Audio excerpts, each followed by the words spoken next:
Morning, अस्सलाम वालेकुम। सबसे आगे मैं आपको कहेंगे खुश आमदीद। मेरे साथ है मोहम्मद शुएब, मेरे साथ है सबीन फारूक। गुड मॉर्निंग, जुम्मा मुबारक। प्रोग्राम में कहेंगे खुश आमदीद और छोटा सा सवाल जिससे हम अपनी गुफ्तगू का आगाज करेंगे। और आज क्या सवाल है आपके पास?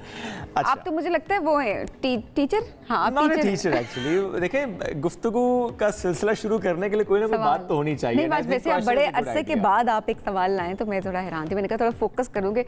शुएब आज सवाल पूछने वाले हैं। अच्छा, सवाल बड़ा सादा सा है। पूछिए। जब आपको टेंशन होती है तो आप क्या करते हैं? मुझसे पूछ रहे हैं, उनसे पूछ रहे हैं? दोनों से। वो मुझे जवाब देंगे व्हाट्सएप पे, आप मुझे जवाब यहीं पे दे दें। मुझे जब टेंशन होती है मैं क्या करती हूँ? आई थिंक वो टेंशन की इंटेंसिटी पे डिपेंड कर रहा होता है, पर ज्यादातर मैं सो जाती हूँ। मुझे बहुत नींद आती है जब मुझे स्ट्रेस होता है, मुझे बहुत नींद आती है।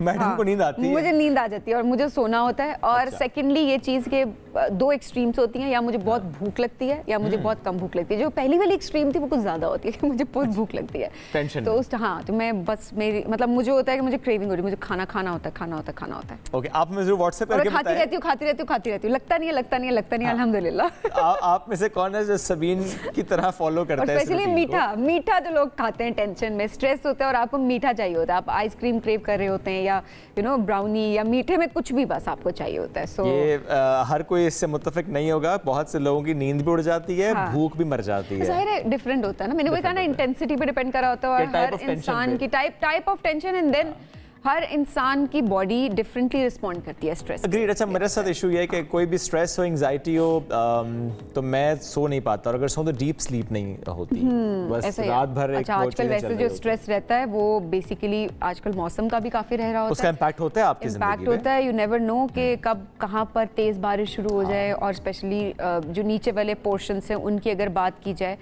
वो वहाँ पर मसाइल होना शुरू हो जाते हैं। वैसे आज मौसम कैसा रहेगा? अभी बताते हैं आज का मौसम कैसा रहेगा। आज के मौसम की अगर बात करें, सबसे पहले हम इस्लामाबाद की बात करेंगे। इस्लामाबाद में आज कम से कम 25 ज़्यादा 30 डिग्री सेंटीग्रेड। इसके अलावा लाहौर में कम से कम 28 ज़्यादा 33 डिग्री सेंटीग्रेड है। कराची में कम से कम 27 ज़्यादा 30 डिग्री सेंटीग्रेड है। और पेशावर में कम से कम 26 ज़्यादा 30 डिग्री सेंटीग्रेड है। कोयटा की बात करेंगे, कोयटा में कम से कम 21 ज़्यादा 28 डिग्री सेंटीग्रेड रहेगा। यह है जी आज का मौसम। और शुएब, तकरीबन जो तमाम बड़े शहर जो हैं वहाँ पर बादल हैं और बारिश का इम्कान भी ऑब्वियसली है।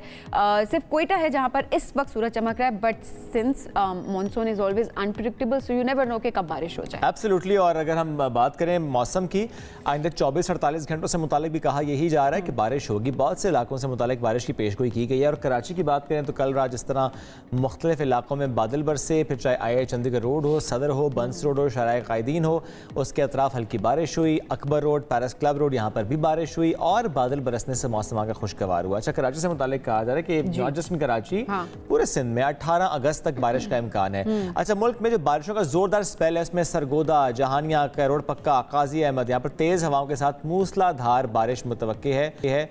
पहले भी हुई है, मजीद बारिश की पेशगोई भी की गई है। और इसके साथ साथ अगर हम बात करें केपी की, तो वहाँ पर पहले भी बारिशें हुई हैं, तूफानी बारिशें हुई हैं, फ्लैश फ्लड्स, अर्बन फ्लडिंग, और अभी भी एक अलर्ट जारी किया गया है केपी से मुताल्लिक। उसकी हम बात कर लेते हैं कि बाज़ इलाकों में सैलाबी सूरत हाल का खदशा है खैबर पख्तूनख्वा में। और तूफानी बारिशों के बाइस केपी में नौशहरा, सवाबी, मर्दान, चारसदा, पेशावर, बुनेर, सदर शरीफ, मानसर और दीगर कई इलाके ऐसे हैं जहाँ से मुताल्लिक कहा जा रहा है कि वहाँ पर तूफ़ानी का खदशा है। जबकि जो पहाड़ी इलाके हैं वहाँ पर लैंड स्लाइडिंग का खदशा भी है। केपी की जिस तरह से आपने बात की, उसके इलाकों में सैलाबी सूरत हाल का खदशा हो सकता है। महकमा मौसमियात के मुताबिक तूफ़ानी बारिशों के बाइस खैबर पख्तूनख्वा के जो शहर हैं, जिस तरह नौशहरा की बात की जाए, सवाबी की बात की जाए, मर्दान, चारसदा, पेशावर, बुनेर और इस तरह से मानसेरा और दीगर इलाके जो है ज़ाहिर है वहाँ पर भी कहा जा रहा है कि जो नाले हैं उसमें तूफ़ानी का खदशा पैदा हो सकता है। पहाड़ी इलाकों की बात की जाए, वहाँ पर लैंड स्लाइडिंग का भी खतरा हो सकता है। तो ज़ाहिर है कि ओवरऑल जो सिचुएशन है, जब लोग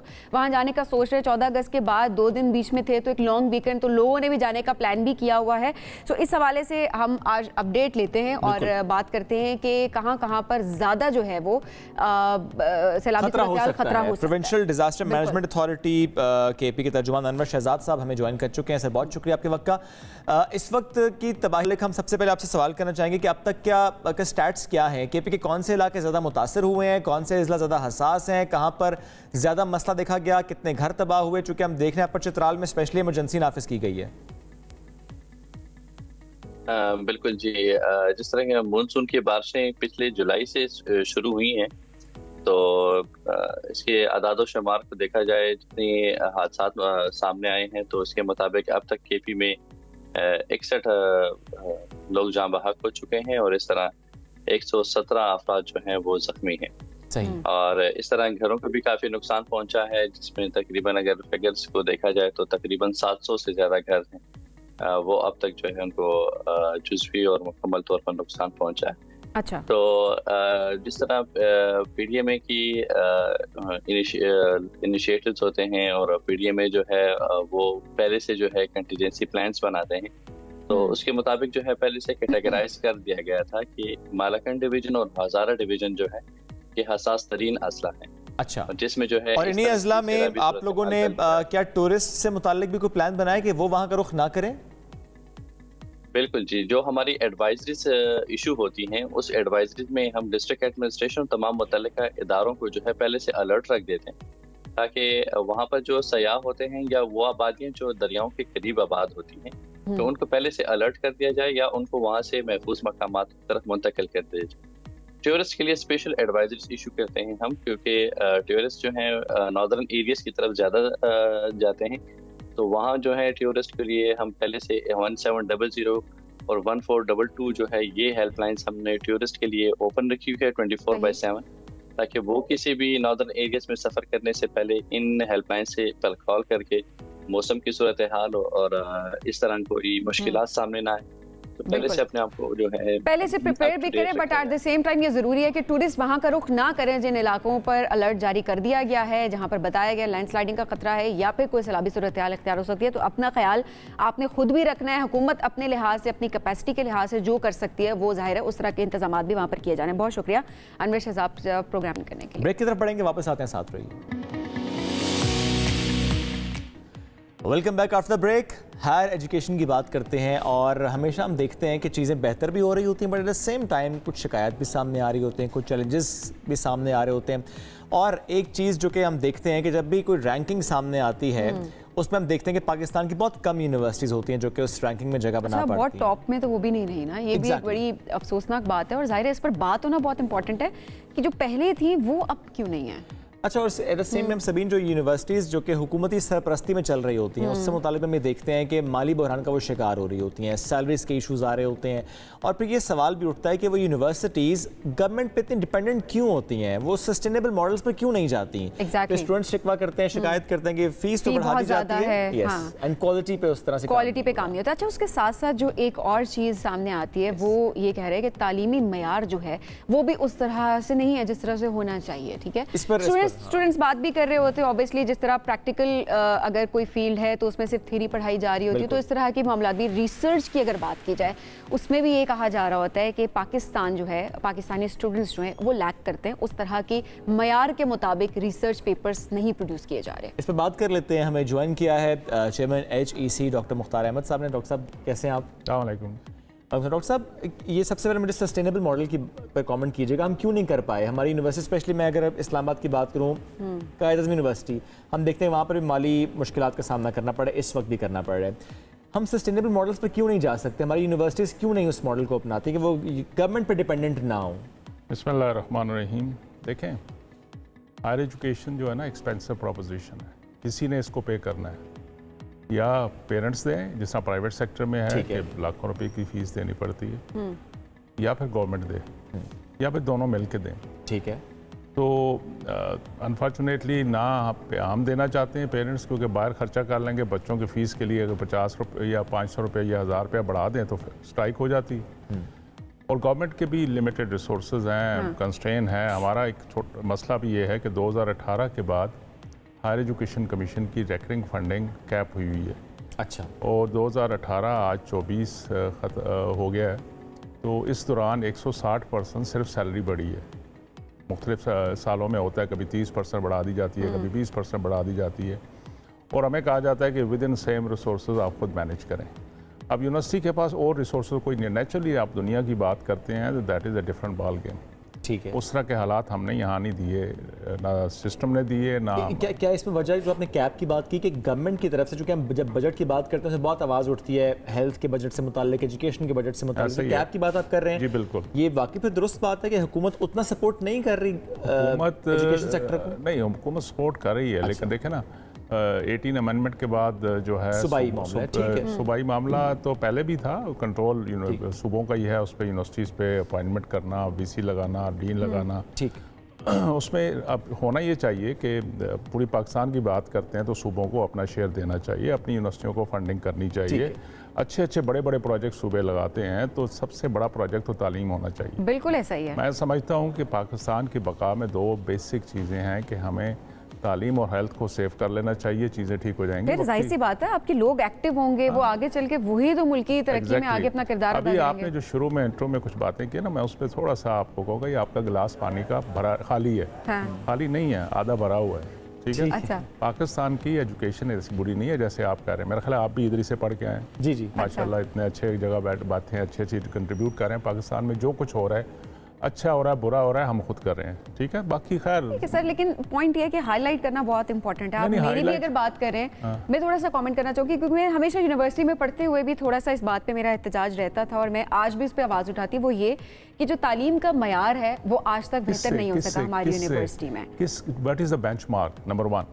आप जब बेंचमार्क बनाते हो, लेट्स से आप ऑक्सफोर्ड को बनाते हो, हार्वर्ड को बनाते हो, स्टैनफोर्ड को बनाते हो, कैम्ब्रिज को करते हो, तो उधर देखा है कि उनको जनरली मैं बहुत जेनेरिक बात करना नहीं, जेनेरिक की कुछ नहीं, पढ़े लिखे लोग जेनेरिक बात नहीं करते। नहीं, आप किसी रेफरेंस से बात करते हो, कोई बेंचमार्क करते हो। मैं अपना एक्सपीरियंस आपसे आप वो बताएं ना। मैं अपने एक्सपीरियंस के पर्सपेक्टिव से बात करूंगी। मैं यूनिवर्सिटी का नाम बिल्कुल नहीं लेना चाहूंगी, लेकिन मैं ये जरूर बात करना चाहूंगी हमारी अपनी यूनिवर्सिटी, अगर एक प्रैक्टिकल देखिए सर, देखिए मेरा कंसर्न है, आप उसको काउंटर कर सकते हैं, वो आपका राइट है। काउंटर नहीं करता, मैं आपको बताता हूँ कि इस माशरे को थोड़ी सी इस वक्त नेगेटिविटी इतनी हमने कर दी है पाकिस्तान में, होप ही दिलाएं, या तो यूनिवर्सिटी का नाम लें।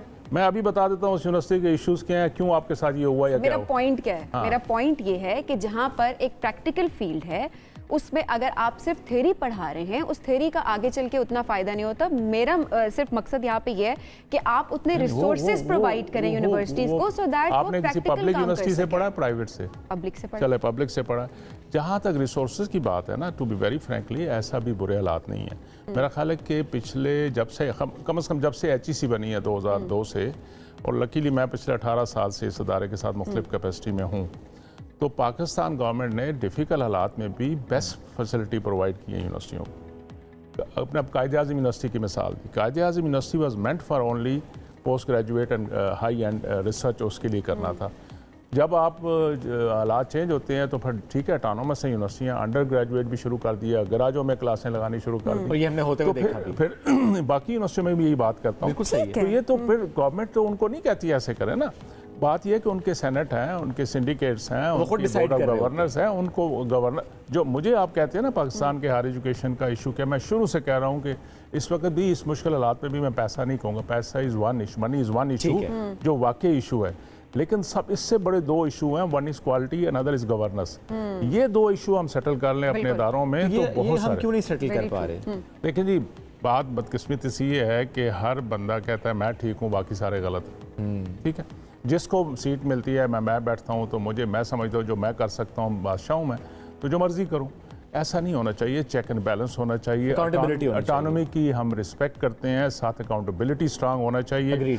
अगर आप गलतियां लोग करेंगे, आप उनको सही हाथ नहीं डालेंगे, यानी डालने नहीं देंगे, for that purpose let me very firm, डालने नहीं देंगे तो क्या होगा कि अगला 10 गलतियां और करेगा, उसके जाने के बाद वाला 15 और गलतियां करेगा, मसले बढ़ते जा रहे हैं। और फिर जब एक ही आपने जब हम 18 अमेंडमेंट की बहुत सारी पॉजिटिव चीज़ें भी हैं, लेकिन कुछ मसाइल भी हैं कि जब आप हायर एजुकेशन के 15 बासेस बना देंगे, सूबों में HED भी हैं, HECs भी हैं 2 सूबों के अंदर, फिर HEC भी है फेडरल की, फिर बहुत सारी एक्रेडिटेशन काउंसिल भी हैं, तो यूनिवर्सिटियां बेचारी क्या करें, इधर उसको इधर से प्रेशर मारता है, उधर दौड़ती हैं, एक डायरेक्शन यहाँ से आती है, एक डायरेक्शन यहाँ से आती है। अच्छा, इसी में क्या यही वजह है, चूंकि आपने पहले कहा कि वो जो फाइनेंशियल एस्पेक्ट है वो एक इशू है, और that is also very important, that is also an important issue, but क्या वो इशू इतना बड़ा है कि हम फिर स्कॉलरशिप्स भी नहीं दे पा रहे स्टूडेंट्स को उस तरीके से? उसके लिए भी यस, वो ऐसा है कि स्कॉलरशिप आपको पता है कि कितने हमने तकरीबन 3 लाख से ज़्यादा स्कॉलरशिप पिछले 20 साल में हमने थ्रू HEC खाली दी हैं,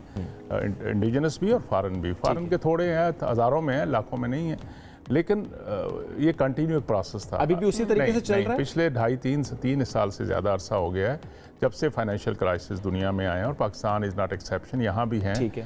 सबसे ज़्यादा जो मसला है कि IMF के प्रेशर और बाकी में हमारा जो रिज़र्व है उसके इशू को रखते हुए गवर्नमेंट ने हमें instruction the ministry of finance की तरफ से कि फाइनेंशियल कमिटमेंट नहीं कुछ ना करें, क्योंकि वैसे भी हमारे को 3-1 बच्चे बाहर पढ़ रहे हैं और हम उन्हीं को तो मेरी प्रायोरिटी ये थी कि सबसे पहले उनको प्रोटेक्ट किया जाए। सही। आप भी, मैं भी बाहर स्टूडेंट रहा हूँ, अगर महीने का स्टाइपेंड नहीं आता था तो हम तो नहीं सर्वाइव कर सकते। सही बात है। हमारे यहाँ 6 महीने तक हम लोगों को स्टाइपेंड नहीं भेज सके चंद साल पहले।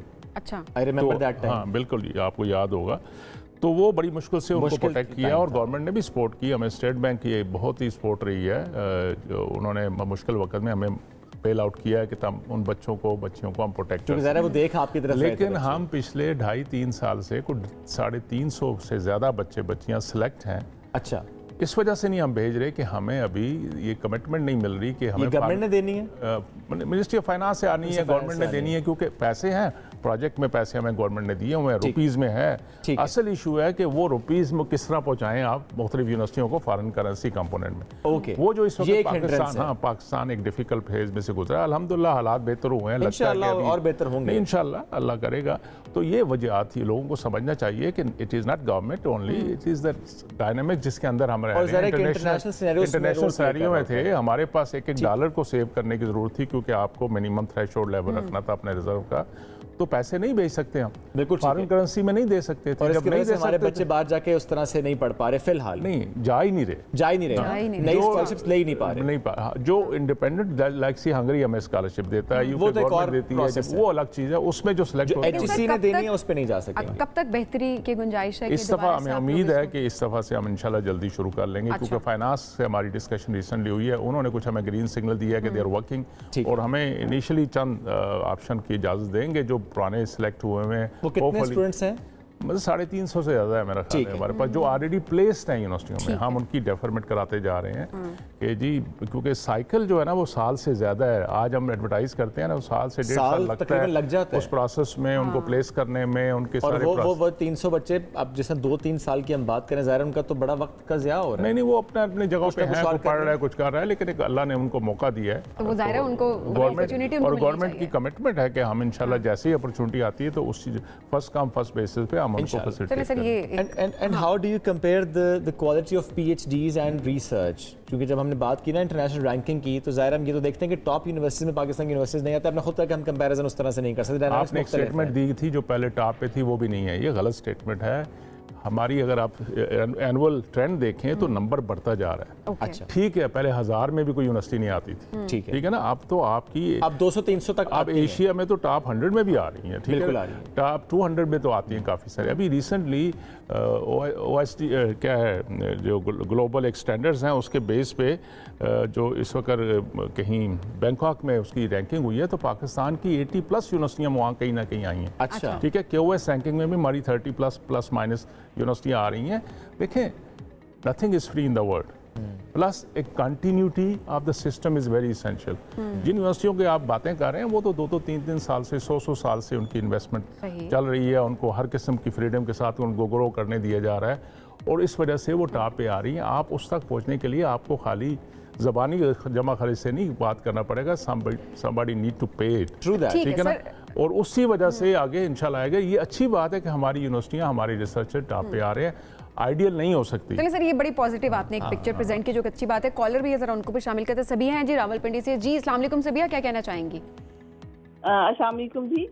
वालेकुम सलाम, क्या कहेंगी? मुझे अपनी HSC से मुझे कुछ कंप्लेंट्स हैं कि मैं अपनी अटेस्टेशन कराना चाह रही हूँ डिग्री की, और मुझे इतनी डिफिकल्टीज हो रही हैं उसमें कि वो बार बार मैं प्रोसेस करती हूँ और कुछ ना कुछ वो एरर दे देते हैं, और मैं पिछले 2 हफ्तों से ये करना चाह रही हूँ, लेकिन मेरा वो प्रोसेस नहीं हो रहा। तो ठीक है, आपका पॉइंट आ गया, मैं जवाब दूं? आप जवाब दीजिए। हाँ बेटा, देखें HEC नहीं, देखें सारा सिस्टम ऑनलाइन हुआ है। हमने कन्वीनियंस के लिए लोगों को हर सिस्टम ऑनलाइन कर दिया, और उसी वजह से अगर कोई आ रहा है, मसला आ रहा है, तो अगर इस्लामाबाद पिंडी से हैं तो HEC H9 में है, तो तशरीफ ले आइए, आपको बता देंगे कहाँ आप गलती कर रहे हैं।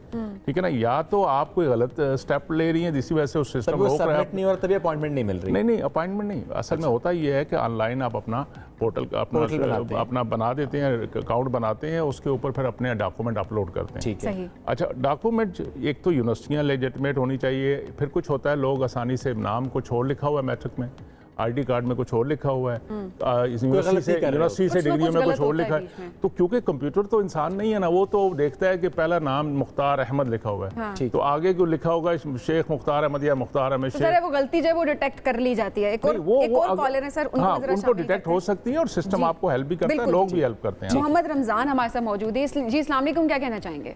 जी, मैं डॉक्टर साहब से ये सवाल है जो पहले कॉल आई है इसी से मिलता जुलता है कि आप HEC वाले ये कह रहे हैं कि डिग्री पे ओरिजिनल साइन होने चाहिए। हेलो जी, आवाज़ आ रही है आपकी। अच्छा सर, बात यह है कि HEC से वाले कह रहे हैं कि ओरिजिनल साइन होने चाहिए मुतल्लिका यूनिवर्सिटी की रजिस्ट्रार के या उसके कंट्रोलर एग्जामिनेशन में। हम उधर जाते हैं तो वो कहते हैं जी हमें ऑलरेडी अफसर नो हम साइन नहीं करते, पहले से हुए हैं, तो ये मसला बना हुआ है। I don't get it. Basically बेटा कहाँ पे हो, कहाँ से बोल रहे हो आप? जी, मैं इस्लामाबाद से बात कर रहा हूँ। तो आपने HEC में आके कहा कौन सी यूनिवर्सिटी की डिग्री है? जी, मेरी पंजाब यूनिवर्सिटी से BA किया है और अल्लामा इकबाल ओपन यूनिवर्सिटी से PGD टैफल और BA किया है।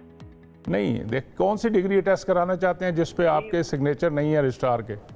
जी, वो अल्लामा इकबाल ओपन यूनिवर्सिटी से BEd की है और पोस्ट ग्रेजुएट डिप्लोमा टैफल की है। पोस्ट ग्रेजुएट डिप्लोमा को तो नहीं हम करते हैं, डिग्री को डेफिनेटली करते हैं बेटा। तो ये सामने अल्लामा इकबाल और HEC सामने है, आप तशरीफ ले आइए, चेयरमैन ऑफिस में आ जाइए, नहीं तो वैसे टेस्टेशन वालों को ये वहीं से फ़ोन करके पूछ लेंगे क्या इशू है, क्योंकि आपके लिए कोई एक्सेप्शन तो नहीं होगा। डेफिनेटली अल्लामा इकबाल की तो हज़ारों की तादाद में रोज़ डिग्रियाँ टेस्ट होती हैं और डिग्री टेस्ट हो रही है, लेकिन हाँ ये भी बात है कि बड़ा अच्छा होता है कि कोई अगर इशू आपको हो तो आ जाए बेटा, अपना ऑफिस है आपका HEC में, बिल्कुल आप उनसे के चेयरमैन ऑफिस में जाना है, वो भी वहाँ भी आपको वेलकम करेंगे। क्या बात है, एक स्टैंडर्ड प्रोसीजर होता है जिसको सबको फॉलो करना है, एक्सेप्शन तो क्रिएट नहीं की जाती। एब्सोल्युटली डॉक्टर साहब, thank you so much for joining us today. Thank you, and I think my request will be, ठीक है, we are not best, but we are trying for that. No, but आपको पता है कि आप हमारे बच्चे दुनिया में टॉप पे जा रहे हैं, किस वजह से कि कुछ ना कुछ तो है ना यहाँ पे। Absolutely. अल्लाह की मेहरबानी है, हमारे जो जेनेटिक सेटअप है वो इतना स्ट्रांग है, फिर मेहनती बच्चे हैं हमारे। बच्चों को होप भी दें। मैंने आपसे कहा था ना, ये पानी का गिलास आपका खाली है, खाली नहीं है, थोड़ा सा कम है, भरा हुआ है। नहीं, होप देना बहुत जरूरी है, इसमें दो राय नहीं है। पॉजिटिव रखें माशरे को इंशाल्लाह। और ज़ाहिर उसको पॉजिटिव रखने के लिए हम सेलिब्रेट भी करते हैं, जो हमारी सक्सेस होती है हम उसको सेलिब्रेट भी कर रहे होते हैं, जो नाम कमा रहे हैं हम उनकी बात भी कर रहे होते हैं। बट वही बात है, no matter how many goals you save, the people will remember the one you miss. I know. ये सिर्फ तो मुझे आप यूनिवर्सिटी का नाम बताइए अभी मैं वो सर ब्रेक लेंगे, वापस आएंगे, साथ रहिए। Welcome back after break. हुकूमत ने नौजवानों को AI यानी आर्टिफिशियल इंटेलिजेंस के 8 शोबों में मुफ्त ट्रेनिंग फराहम करने का ऐलान किया है और इसके लिए Commonwealth forum and Intel corporation से मुआहदा भी हो चुका है। हुकूमत का यह दावा है कि उससे पाकिस्तानी नौजवानों को मुलाजमतें मिलेंगी, क्योंकि एक बड़ा मसला पाकिस्तान में अनएम्प्लॉयमेंट है। एग्जैक्टली और ज़ाहिर है इस तरह के इनिशिएटिव्स जो लिए जा रहे हैं, obviously Prime Minister Youth Programme की बात की जाए तो उसके चेयरपर्सन राना मशरूद साहब की अगर बात की जाए, मुख्तलिफ स्किल डेवलपमेंट प्रोग्राम्स के तहत उन्होंने ये कहा है कि 2 लाख नौजवानों को बराह रास्त जो है वो ट्रेनिंग्स दी जाएंगी और 8 लाख नौजवान जो है उनको कहा जा रहा है कि उनको टेक्निकल ट्रेनिंग फराहम की जाएगी। सो ये ऐलान उनकी तरफ से किया गया। ज़ाहिर है इसके ऊपर बात करना भी इंपॉर्टेंट है, एट द सेम टाइम आगाही अवेयरनेस के परस्पेक्टिव, जो नौजवान की बात करें जी हमें सिखाएगा कौन, नया दौर है, नए दौर के लिहाज से हमें चलना है, मौके हमारे पास नहीं है। सो ये जो सेगमेंट है ये आप सबके लिए कि किस तरह से आप रजिस्टर हो सकते हैं, किस तरह आप इससे मुस्तफीद हो सकते हैं और उसके बाद किस तरह से आप रोजगार के मौके अपने लिए जो है वो तलाश कर सकते हैं। बिल्कुल। Chairman Prime Minister Youth Programme Rana Mashhood साहब साथ मौजूद। राना साहब बहुत शुक्रिया, कैसे हैं आप? अल्लाह का शुक्र, थैंक यू सर। कॉमनवेल्थ की तरफ से आप चैंपियन का एजाज़ मिला और ये फर्स्ट टाइम है कि इस तरह का एजाज़ दिया गया कॉमनवेल्थ की तरफ से। Congratulations on that as well. क्या ऐसा किया आपने जिसकी वजह से एजाज़ मिला है? अभी तो करना शुरू किया आपने। देखें, एक हिस्ट्री है, अल्लाह का शुक्र है कि हमने आके ये नहीं कहा कि मुश्किलात बड़ी हैं, चैलेंजेस बड़े हैं, हमने आते ही काम शुरू कर दिया। और एक हिस्ट्री भी है, क्योंकि मैं पंजाब में जब शहबाज शरीफ साहब चीफ मिनिस्टर थे तो मैं उनका यूथ मिनिस्टर था। सही। एजुकेशन और स्पोर्ट्स को भी देखता था। तो हमने जो यूथ फेस्टिवल्स कराए, जिस पे अरशद नदीम साहब खुद कहते हैं कि वो यूथ फेस्टिवल से निकल कर आए 2012 में, तो एक आप ना एक विज़न लेके चलते हैं और फिर उस विज़न की जो तकमील है वो ओवर द ईयर्स होती है। ये नहीं होता कि ओवरनाइट किसी चीज़ का आपको जो है नज़र आना शुरू हो जाए रिजल्ट। तो विजन आपका अपना है शहबाज शरीफ साहब का? देखें, विजन शहबाज साहब का है, क्योंकि उन्होंने प्लेटफॉर्म दिया, उन्होंने एक विजन दिया, उसकी एकम्प्लिशमेंट के लिए, उसको पूरा करने के लिए ऑफ कोर्स जो स्पेड वर्क था, जो ऑन फील्ड वर्क था, वो खाली मैं नहीं, मतलब हमारे जैसे उस वक्त बेतहाशा लोग थे जो शहबाज साहब के विजन को लेके चल रहे थे। इंसिडेंटली पंजाब पहला सूबा था जिसने पाकिस्तान की पहली यूथ पॉलिसी इन 2011 दी थी। तो एक जो मैं विजन की बात करता हूँ ना, ये काम वहाँ से शुरू हुआ। यूथ इनिशिएटिव्स क्या लेने चाहिए, यूथ को इंगेज करने का, यूथ को प्लेटफॉर्म देने का क्या तरीक़ाकार होना चाहिए, वहाँ से स्टार्ट हुआ। In the field of education Punjab पहला सूबा था जिसने skill development fund, skill development company बनाई। आज अगर हम देखते हैं पाकिस्तान के आगे जाने का जो सबसे आसान रास्ता है, हमारा यूथ बल्ज हम कहते हैं 70% से ज़्यादा है। अब दुनिया के महज़ब माशरों में हर कोई हायर एजुकेशन पे नहीं जाता। मतलब अमेरिका, जर्मनी जैसे ममालिक के अंदर भी मैं आपको मिसाल दे रहा हूँ कि 60% से ज़्यादा बच्चे बच्चियाँ हायर एजुकेशन में नहीं जाते, बाकी स्किल, हॉस्पिटैलिटी और इस तरह की चीज़ों में आते हैं। तो अब हमारा जो सबसे बड़ा जो फोकस है वो स्किल डेवलपमेंट कंपनीज, जो एक्सपीरियंस हमने पंजाब में किया था उसकी बुनियाद पर हमने नेफ्टेक के साथ मिलके इस साल हम लाखों बच्चों को ट्रेनिंग्स दे रहे हैं। इस वक्त जो दुनिया से डिमांड पाकिस्तान को आ रही है स्किल वर्कर की, वो कोई 15 लाख के करीब है। तो अगर हम ये चैलेंज जो है उसको टारगेट अचीव करने में कामयाब हो जाते हैं तो आप खुद सोचें कि कितनी बड़ी एक हमारी सक्सेस है। हम अपनी ह्यूमन रिसोर्स को एक्सपोर्ट आराम से कर पाएंगे। बिल्कुल। और देखें इस वक्त गवर्नमेंट का फोकस क्या है, रिवाइवल ऑफ इकोनॉमी, उसके ऊपर काम हो रहा है। अल्लाह के फजल से 4 साल की कम तरीन सतह पे इन्फ्लेशन खड़ी है, स्टॉक मार्केट पाकिस्तान की बुलंद तरीन सतह पे खड़ी है। उसके साथ हम ये स्किल वर्कर्स, स्किल लेबर, ये अपने बच्चे बच्चियों को तालीम दिलवा के इज्जत की रोटी जो है पाकिस्तान में भी, पाकिस्तान से बाहर भी, उसके साथ IT 2.5 बिलियन डॉलर की इंडस्ट्री है पाकिस्तान की इस वक्त, हम उसको 25 बिलियन डॉलर की इंडस्ट्री बनाना चाहते हैं। और उसके लिए आप जैसे यंग बच्चे और बच्चियों को हम मौका दे रहे हैं कि हम उनकी ट्रेनिंग्स करा रहे हैं, हम उनके जो स्टार्टअप्स हैं उनको सपोर्ट कर रहे हैं, हम फ्रीलांसर्स को सपोर्ट कर रहे हैं। एक पूरी एक जो है एक विजन के साथ हम एक लेकर ट्रेनिंग्स की जो बात कर रहे हैं हम, AI की फील्ड में जो 8 शोबों में आप कह रहे हैं कि आप लोग ट्रेनिंग्स देंगे लोग, जरा इसको इलैबोरेट कीजिएगा, किस तरह हमारे यंगस्टर्स इसके लिए रजिस्टर कर सकते हैं? अब हो क्या गया कि आप IT की स्ट्रीम में जब काम कर रहे हैं ना, तो अब हर रोज़ के हिसाब से इनोवेशंस आ रही हैं, नई नई जो है इंटरवेंशंस आ रही हैं, तो उनसे अदाबरा होने के लिए अब AI का दौर है। AI के अंदर आपको ये मैं बताऊं कि हमने पहले माइक्रोसॉफ्ट के साथ एक एग्रीमेंट किया जिसमें हम फ्री AI ट्रेनिंग्स जो हैं अपनी यूनिवर्सिटीज़ के अंदर, ऑनलाइन कोर्सेज जो हैं कि बच्चे बच्चियां ऑनलाइन जाके भी, जो अगर किसी इंस्टीट्यूट में नहीं जा सकते तो ऑनलाइन ट्रेनिंग्स लें। सेम हमने अब कॉमनवेल्थ जो है, जो टॉप 8 AI के कोर्सेज हैं, उन्होंने इंटेल के साथ मिलके वो लॉन्च किए और ये बड़े महंगे कोर्सेज हैं। तो ये हमने उनके साथ एक एग्रीमेंट किया। अल्लाह का फजल है कि पाकिस्तान को ये एजाज़ हासिल हुआ है कि 1948 में कॉमनवेल्थ बनी थी। पाकिस्तान कॉमनवेल्थ के फाउंडर मेंबर्स में से है जो 8 मेंबर्स थे, और उसके बाद से लेके आज के दिन तक कोई कॉमनवेल्थ का सेक्रेटरी जनरल पाकिस्तान नहीं आया था। तो हम बड़े शुक्रगुजार हैं जो ऑनरेबल सेक्रेटरी जनरल जो कॉमनवेल्थ हैं, Patricia Scotland, she came to Pakistan. उन्होंने पाकिस्तान आके हमें, जो पाकिस्तान पहली दफ़ा Commonwealth youth ministers task force का चेयरपर्सन बना है, ये पाकिस्तान को एक बहुत बड़ा एजाज़ हासिल हुआ है। आज मैं कॉमनवेल्थ के 56 ममालिक के जो यूथ मिनिस्टर्स की टास्क फोर्स है उसको हेड करता हूँ, और उसमें जो लिंकेजेस डेवलप हो रहे हैं, जो ट्रेड के हवाले से, जो एजुकेशन के हवाले से, जो स्टूडेंट एक्सचेंज के हवाले से, जो टेक्नोलॉजी के हवाले से, तो उसका फ़ायदा पाकिस्तान को होगा। उसी के अंदर हमने एक रिक्वेस्ट उनसे और की कि कॉमनवेल्थ के 5 रीजन्स हैं, कैरिबियन है, एशिया है, अफ्रीका है, यूरोप है, तो इन पैसिफिक है। इन 5 रीजन्स के में से सिर्फ एशिया को छोड़ के बाकी सब के जो है ना यूथ के सेक्रेटेरिएट बने हुए थे। तो पाकिस्तान को इंडिया भी चाह रहा था, श्रीलंका भी चाह रहा था, बांग्लादेश भी चाह रहा था कि उनके मुल्क में सेक्रेटेरिएट, उनके मुल्क में बने, बट पाकिस्तान को ये एजाज़ हासिल हुआ है कि कॉमनवेल्थ एशिया यूथ अलायंस काया का सेक्रेटेरिएट पाकिस्तान को मिला है। माशाल्लाह। तो मैं तो उस दिन जिस दिन उन्होंने दिया था तो मैंने कहा ये काया is stand for Commonwealth Asia youth alliance, but अगर उर्दू में करें तो हम काया पलट देंगे अपने नौजवानों की इस सेक्रेटेरिएट के साथ। नौजवान कहते हैं कि ठीक है हम AI की तरफ बढ़ भी जाएं, हम सीख भी लें, लेकिन स्मार्टफोन भी चूँकि आप लोगों ने देने की बात की है, इंटरनेट सर्विसेज स्लो हो तो नौजवान क्या करें? देखें, ये एक इशू है पाकिस्तान का। अब ये बड़ी एक तल्ख और संजीदा बात है। ओके।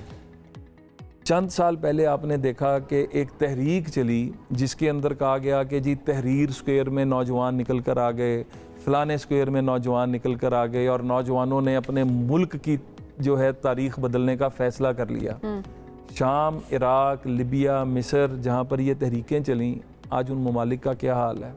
आज उन ममालिक के नौजवानों का क्या हाल है? और वो तहरीकें किस चीज़ के लिए चली थी? बात है पाकिस्तान के अंदर जो एक बैरूनी हमला हुआ उसको रोकने के लिए एक चीज़ ज़हन में रखिएगा, और आपके ज़रिए मैं कौम के नौजवानों को बताना चाहता हूँ, पाकिस्तान आज एक अल्लाह के फजल से एटमी कुव्वत है। हम पे जिस तरह कन्वेंशनल वॉर्स होती थी, अब हम पर उस तरह जंग मुसल्लत नहीं की जा सकती। अब हमारी बॉर्डर पर कोई हमला नहीं कर सकता। हमारी बहादुर अफवाज भी खड़ी हैं, हमारे पास एटॉमिक डेटरेंट भी है। अब हमला हम पर होना है तो अंदर से होना है, नकब लगनी है तो अंदर से लगनी है, जिस तरह शाम, इराक़, लिबिया, मिस्र पे लगी। हमने पाकिस्तान को वो नहीं बनने देना, हमने पाकिस्तान को श्रीलंका नहीं बनने देना। और उस पर जो एक साजिश थी जो पकड़ी गई है, मतलब सबको पता है उसके जो साजिश करने वाले लोग थे वो भी पकड़े गए हैं। तो अगले चंद दिनों तक हमें भी पता है कि ये इंटरनेट जो है हमारे फ्रीलांसर्स के लिए, हमारी IT इंडस्ट्री के लिए, हमारे बिजनेसेस के लिए बहुत ज़रूरी है। इंशाल्लाह अगस्त के एंड तक जो है हम इस जो इंटरनेट की जो इस वक्त थोड़ा सा नज़र आ रहा है वो ख़त्म हो जाएगी। 30 अगस्त का कहा गया है कि यहाँ तक थोड़ी हम लोग बड़ी जिम्मेदारी से बात करते हैं, हम डेट कोई नहीं दे सकते, अनकरीब ख़त्म होगा। लेकिन सर वैसे जब शुरू करने लगे थे तब डेट दे देते कि हम ट्रायल्स पे जाने लगे और उसके बाद इंटरनेट के ये मसाइल होंगे ताकि हमारे फ्रीलांसर्स, हमारे बिजनेस को नुकसान होता है। प्लान कर लेते लोग। हम उन सब के साथ राब्ते में बिल्कुल, पूरी मार्केट को इस वक्त एक बड़ी प्रॉब्लम है, लेकिन इंशाल्लाह बहुत होपफुली बहुत जल्द। डेट नहीं देंगे फिर भी? नहीं, डेट जल्द से जल्द, मेरा आपसे ये वादा है, अगस्त में आप कह रहे हैं मामला हल हो जाएगा, एंड तक हल हो जाएगा इंशाल्लाह। ठीक है जी, इंशाल्लाह। नेशनल वॉलंटियर कोर प्रोग्राम क्या है जी? अच्छा, मैं थोड़ा सा ना आपको ये बताऊं कि इस वक्त पाकिस्तान जो फेस कर रहा है क्लाइमेट चेंज की वजह से, जो हम देखते हैं कि सैलाब आ रहे हैं, बारिशें बेतहाशा 40-40 साल के रिकॉर्ड टूट रहे हैं बारिशों के, बंद जो मतलब हमें बने हुए थे वो ख़त्म हो रहे हैं और नई जगहों पे जो हैं वो डैम्स बन रहे हैं, बंद बन रहे हैं जो कुदरती तौर पे बन रहे हैं। तो इन तमाम चीज़ों में और फिर जो ज़लज़ले भी आते हैं, इसमें क्लाइमेट चेंज का एक बहुत बड़ा एलिमेंट है।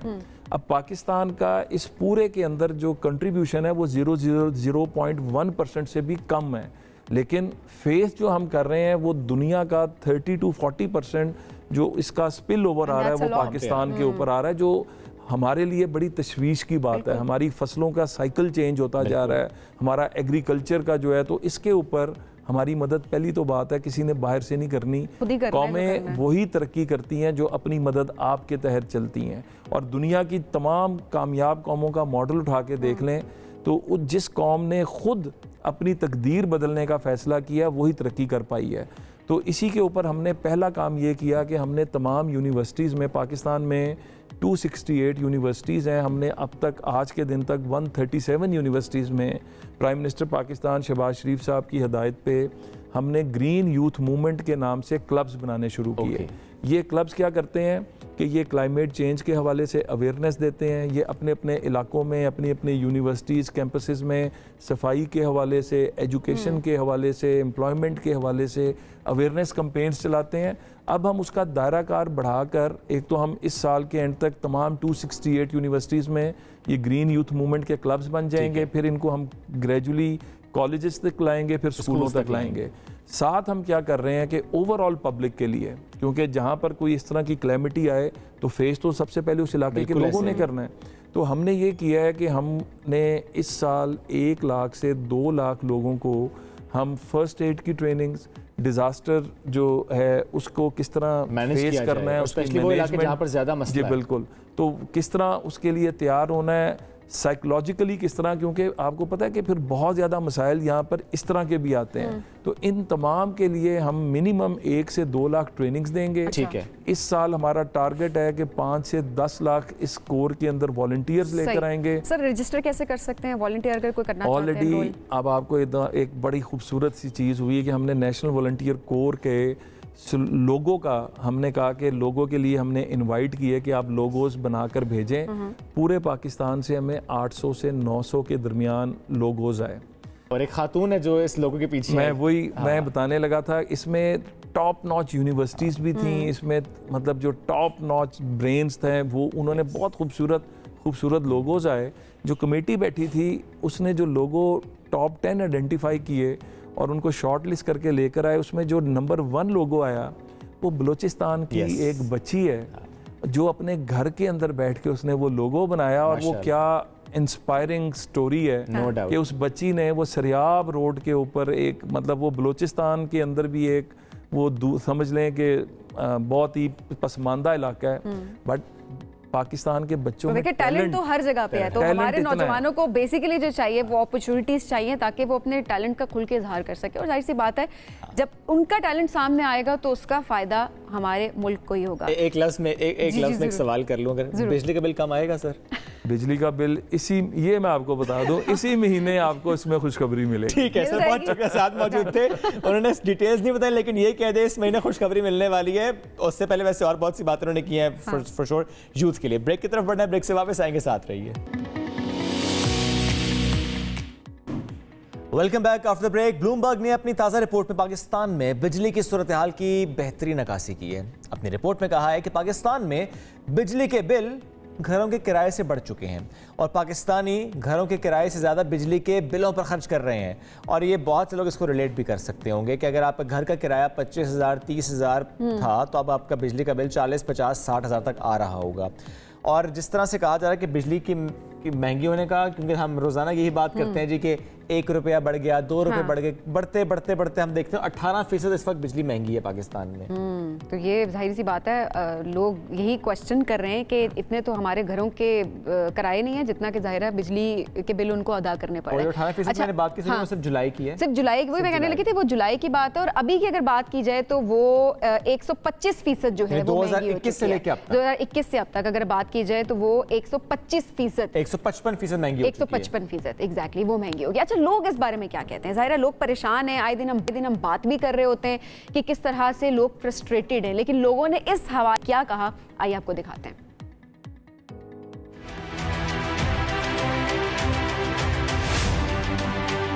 मेरा घर का किराया 13,000 है और बिजली का बिल जो है वो 6,000 है। हमारा घर का किराया 8,000 रुपये है, हमारा बिल 11,000 रुपया है। बिजली का बिल ज़्यादा है और मकानों का किराया कम। बिल हमारा आया है इस महीने 31,000 और तकरीबन किराया हमारा दुकान का है 24,000। बिजली के बिल जो है वो उसका बताना ऐसे है जैसे सूरज को शम्मा जलाकर बताना। दुकान का किराया जो रेंट पे लिया हुआ है 16,000 रुपये और बिजली का बिल तकरीबन इतना ही आ रहा है। 18,000 रुपये किराया और 35,000 रुपये बिल आया। में रेंट भी बहुत ज़्यादा है और बिजली का बिल भी बहुत ज़्यादा। अल्लाह के अलावा कोई हेल्प करने वाला भी कोई नहीं है हमारी। 18,000 रुपये में सैलरी है, 20,000 रुपये बिल आता है हमारा। घर का किराया 10,000 है, बिजली का बिल 12,000 आता है। घर के किराए इतने ज़्यादा, बिजली के बिल इतने ज़्यादा, गैस के बिल इतने ज़्यादा, इसमें क्या हम मजदूरी करेंगे, क्या घर का खर्चा चलाएंगे, क्या बच्चों को पालेंगे। 9,000 घर का किराया है, 1,500 रुपये डेढ़ वाला है, 29,000 हमारा अगली वाला महीने का बिल आया था, उसके हम दाखिल नहीं पा पाया। एक पेट्रोल और एक बिल ये आवाम का जीना पर मुश्किल कर दिया है। बिजली का बिल तो बहुत ज़्यादा आ रहा है, इतना घरों का किराया नहीं होता, ठीक है, जितना ये बिल लोग भेज देते हैं। मेरी टोटल 18,000 रुपया पेंशन है, मैं पेंशन पे अपना घर चलाऊं, बिजली के बिल अदा करूं, या इस अपने घर बच्चों को क्या खिलाऊं। बिजली का बिल तो ये बहुत ही जालमाना अंदाज से है, कोई वेलफेयर स्टेट या इस्लामिक स्टेट का इससे कोई ताल्लुक नहीं। किराया 15,000 है और बिल 30,000 है। घर 5,000 रुपये में किराए में ले गए, उसका बिल आ रहा है 20,000 रुपया।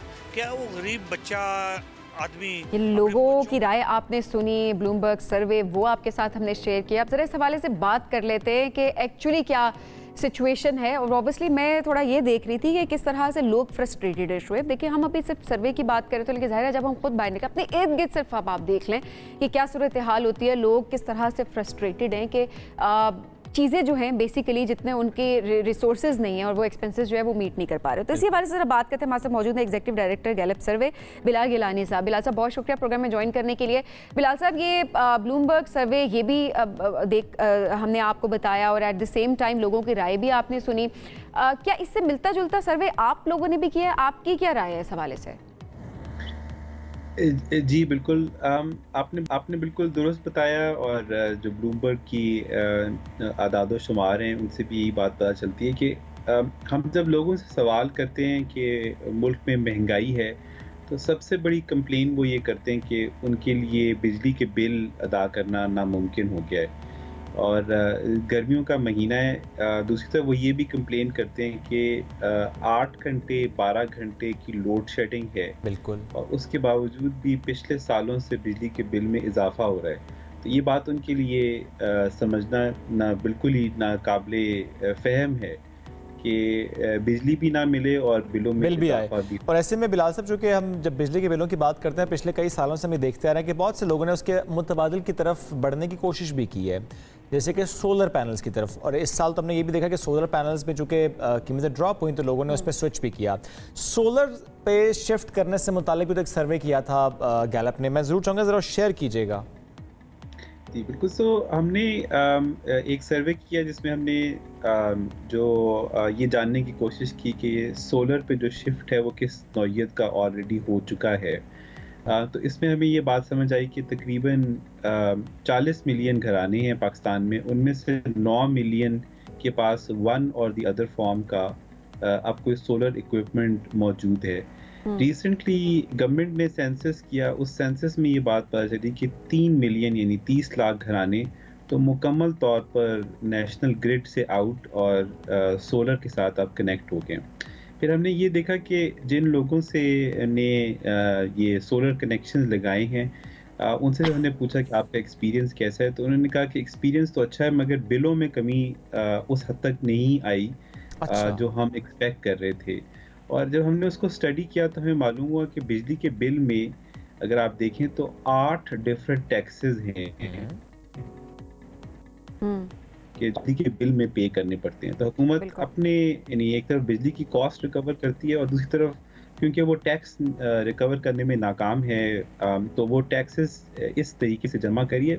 उनमें कई बड़े मज़ाक़ा खेज से हैं, यानी हर आती जाती हुकूमत एक टैक्स लगाती है तो कहीं लिखा है एक्स्ट्रा टैक्स, उसके ऊपर लिखा है एक्स्ट्रा टैक्स, यानी एक फर्दर टैक्स के नाम से एक टैक्स फिर एडजस्टमेंट्स अलग हो रही होती हैं, वो भी हम देख रहे होते हैं। मतलब बिजली का बिल एक्चुअली किसी की समझ में नहीं आता।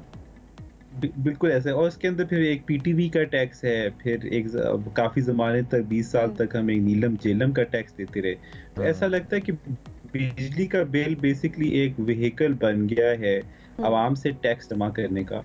और उस पर एक और जो बहुत ही अचंभे की बात है वो ये कि जो हमने नेट मीटरिंग कनेक्शन वाले यूजर से पूछा तो उन्होंने अपने बिल दिखाए तो उन बिलों में ऐसा महसूस हुआ कि जो बिजली की उन्होंने इस्तेमाल नहीं भी की, गवर्नमेंट ने ये कहा कि आपने हम ये तसव्वुर कर रहे हैं कि आपने ये बिजली इस्तेमाल की है क्योंकि आपने सोलर यूज किया है, तसव्वुर कर रहे हैं। ऊपर भी हम ये तसव्वुर यानी हुकूमत टैक्सेस नाफिज करते हुए काफी फिक्शनल से आइडियाज लेके आती है। तो उन्होंने एक ये बिलाल साहब कैसे ये उस बिल में कैसे डिपिक्ट होता है, स्पेशली वो लोग जो कि सोलर यूज कर रहे होते हैं कि उसमें डिपिक्ट हो रहा हो कि हम एज्यूम कर रहे हैं कि आपने बिजली इस्तेमाल की होगी हमारी। सो उसमें उनका कहना ये कि जो आपने सोलर एक्सपोर्ट की है, अच्छा जो नेट मीटरिंग कनेक्शन वालों ने, तो हम ये अज्यूम करें कि अगर आप वो एक्सपोर्ट ना करते तो आप हमारी बिजली यूज करते और उस बिजली के ऊपर आपको एक टैक्स तो पे करना है। तो अच्छा लोगों की सर्वे में बिलाल साहब ये जो स्पेसिफिक आपने केस बताया, लोगों की राय क्या थी इस हवाले से, क्या कह रहे थे वो? बिल्कुल। सो आई थिंक कुछ चीज़ों के हवाले से पाकिस्तानी अवाम जो है वो अब इस नतीजे में पहुंची है कि हुकूमत से कोई तवक्को, अच्छी चीज़ की तवक्को नहीं रखनी चाहिए। उनके लिए बहुत बड़ी डिसअपॉइंटमेंट थी कि एक तरफ हुकूमत उनको कन्विंस करी थी कि आप सोलर लगाएं और जब उन्होंने सोलर पे इन्वेस्टमेंट कर ली तो हुकूमत ने अपना इरादा बदल लिया और ये कहा कि अब सोलर को पे टैक्सेस भी लगेंगे और सोलर के ऊपर जो फ़ायदा है उसको हमने किसी तरीके से कम करना है। तो एक हुकूमत, हमें महसूस हुआ कि अवाम का हुकूमत के ऊपर से एतबार जो है वो कम्प्लीटली उठ चुका है। और हुकूमत ये आवाम ये सोचते हैं कि हुकूमत जो है उससे किसी अच्छे की उम्मीद रखना जो है वो एक अपने साथ ही ज़्यादती करने की मुतरादिफ होगा। दूसरा आई थिंक हमने ये भी जो कनेक्शंस थे नेट मीटरिंग वाले उनसे पूछा, तो एक तरफ प्रोसेस बहुत ही कॉम्प्लिकेटेड बना दिया गया है। तो एक नेट मीटरिंग कनेक्शन पे ऑन एवरेज 14 हफ्ते का टाइम लगा और 30% जो नेट मीटरिंग कनेक्शन लेने वाले लोग थे उन्होंने कहा कि उन्हें किसी न किसी फॉर्म की रिश्वत देनी पड़ी है डिस्कोस को और जो इलेक्ट्रिसिटी डिस्ट्रीब्यूशन कंपनीज हैं उनको। तो प्रोसेस भी कॉम्प्लिकेटेड है।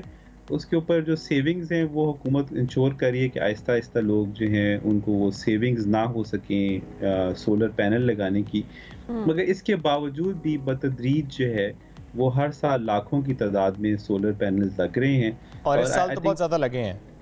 इस साल जो है वो रिकॉर्ड ब्रेकिंग है। इंटरनेशनल मार्केट में सोलर पैनल की कीमत नीचे आई है और लोग उसका फ़ायदा उठा रहे हैं। तो मेरा ख्याल है कि हुकूमत अपनी तरफ कोशिश करती रहेगी, मगर आवाम का जो सैलाब है और इस वक्त जो बिजली की कीमतें हैं उसकी वजह से और गर्मी की जो रुझान बढ़ता जा रहा है मुल्क में, उसकी वजह से ये सोलर का जो एक रेवोल्यूशन है ये ख़त्म नहीं हो सकता। और कुछ हद तक आई थिंक हम जैसे आहिस्ता आहिस्ता बहुत सी और सर्विसेज में खुद मुख्तार होते जा रहे हैं और हुकूमत से उसमें फ़ायदा नहीं लेते। एक ज़माने में हम सब गवर्नमेंट स्कूल जाते थे, एक ज़माने में हम सिक्योरिटी के लिए सिर्फ पुलिस पे इन्हिसार करते थे, हमारे पास टेलीकॉम भी सिर्फ गवर्नमेंट का होता था। तो ऐसा मालूम होता है कि इवेंचुअली बिजली भी उसी तरफ जा रही है कि जिसमें माइक्रो ग्रिड्स आएंगी और लोग अपने लिए बिजली का बंदोबस्त भी खुद कर लेंगे। अच्छा, ये ज़रा आपने एंटिसिपेट किया सिचुएशन एंड फॉर श्योर ज़रा आपने इसको चूँकि एनालाइज़ किया है। अच्छा, मैं इस बिल्कुल सर्वे से भी हटता हूँ चूँकि ज़रा आप चीज़ों को बहुत गहराई से देख भी रहे होते हैं। कोई मशवरा देना चाहेंगे आप ये जो बिजली के मामले पर आपको राय देना चाहें अपनी ज़ाती तौर पर लोगों को कि क्या करें वो? क्योंकि जैसे आपने ख़ुद भी इसको एलेबरेट कर दिया कि एक वक्त था कि डिपेंडेंसी थी जिस तरीके से हमारी कि हम सोलर की तरफ जा रहे थे इसलिए कि चलो बिल कम आएगा। फिर हमने देखा कि आहिस्ता आहिस्ता गवर्नमेंट ने जो सपोर्ट करना था वो कम करना शुरू कर दिया। अब उस तरह से हम गवर्नमेंट पे इन्हिसार नहीं कर सकते, क्या करें? जी बिल्कुल। सो आई थिंक एक तो ये कि solar is definitely the way to go. जो हुकूमत की जो डिस्ट्रीब्यूशन कंपनीज हैं, आपको हैरानी होगी कि 6 ट्रिलियन रुपीस का कारोबार ये हुकूमत के डिस्को कंपनीज जो हैं वो करती हैं और इनके ऊपर जो ब्यूरोक्रेसी बैठी हुई है वो इस तरह के बड़ा कारोबार चलाने के लिए डेफिनेटली ट्रेंड नहीं है। तो इसलिए उन्होंने तो इनएफिशिएंट रहना है, उनमें करप्शन भी रहेगी। जो करना है हमने खुद ही करना है। हमें तो ये सोलर की तरफ शिफ्ट होना है, सोलर की तरफ जाना है। आप ज़्यादा से ज़्यादा अपनी कंजम्पशन जो है वो सोलर पैनल्स जो आप अपने घर पे लगाए हैं उनके ऊपर शिफ्ट कर लें। दूसरा एक बहुत बड़ा जो तरीका हो सकता है वो कंजर्वेशन ऑफ इलेक्ट्रिसिटी हो सकता है। घर में जो मौजूद पंखे हैं, घर में जो मौजूद बल्ब हैं, घर में जो मौजूद वॉशिंग मशीन्स हैं, उनका बेहतर वॉशिंग मशीन्स, पंखे, लाइटों के इस्तेमाल से ड्रास्टिकली कंजम्पशन रिड्यूस हो जाती है। और दूसरा जो औकात कार हैं इनको इस्तेमाल करने के, तो सर आपने देखा घरों के अंदर लोग जो बहुत ज़्यादा सोलर पैनल्स जो है वो अफोर्ड नहीं कर पा रहे होते, तो उन्होंने सोलर के बल्ब ला के लगाने शुरू किए हैं, सोलर के पंखे लाने शुरू किए हैं। तो ज़ाहिर है आहिस्ता आहिस्ता करके जो अपनी अफोर्डेबिलिटी के लिहाज से जो कोई कुछ कर सकता है लोग उस तरफ शिफ्ट होने की कोशिश कर रहे हैं और ये भी एक बहुत बेहतरीन तरीका है। बहुत शुक्रिया बिलाल साहब प्रोग्राम में देखना। जनरेटर, फिर यूपीएस, फिर सोलर, एंड पे ये बचता है। इंटरनेट की सुस्त रवि की वजह से मुल्क की मईशत को कौमी सतह पर $30 करोड़ का नुकसान हो सकता है। कई छोटी IT बिजनेस इनका मुकम्मल तौर पर बंद होने का खदशा है और इसी सिलसिले में कौमी असम्बली की कायमा कमेटी बराए IT का इजलास हुआ। सेनेट की कमेटी ने internet social media apps slow होने से नुकसानात की रिपोर्ट तलब कर ली है और इंटरनेट और सोशल मीडिया का जो मसला है वो हल करने की हिदायत भी की और 2 हफ्ते का टाइम इस पर उन्होंने दिया है। आज हम इसी पर बात करेंगे। CEC पाशा मुदस्सिर सलीम मलिक साहब हमें ज्वाइन कर चुके। मुदस्सिर साहब बहुत शुक्रिया, आपने वक्त दिया। मुदस्सिर साहब, आपने भी कोई तखमीना लगाया कितना नुकसान हुआ है अब तक इंटरनेट होने की वजह से, ऐप्स स्लो होने की वजह से पाकिस्तान में? बहुत शुक्रिया जी।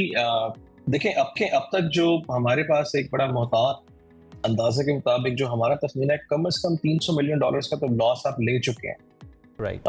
इन अ ब्रॉडर स्केल आपका ये वो लॉस है जिसके अंदर अभी आप काउंट नहीं कर रहे कि आपका ई कॉमर्स के ऊपर आपको कौन सा लॉस हुआ है, क्योंकि ऐसी कंपनीज जो जिनकी टोटल डिपेंडेंसी जो है वो इंटरनेट की कनेक्टिविटी के ऊपर, और ख़ास तौर पे आपके पाकिस्तान की लोकल जो कॉमर्स है वो आप उसको भी काउंट नहीं कर रहे हैं इसके अंदर, ठीक है। और फिर इसके बाद आते हैं आपके फ्रीलांसर्स, आपकी कंपनीज जिनका लाइवलीहुड, जिनका रिस्क का टोटल दारोमदार ही इस कनेक्टिविटी के ऊपर है, जो उनको नुकसान हो रहा है वो शायद एक क्या कहना चाहिए कि एक मॉनेटरी नुकसान तो बहुत डिफरेंट चीज होती है, मगर उसके साथ एक जो रेपुटेशनल लॉस है उसके ऊपर तो आप उसका कोई पैमाना भी नहीं है हमारे पास।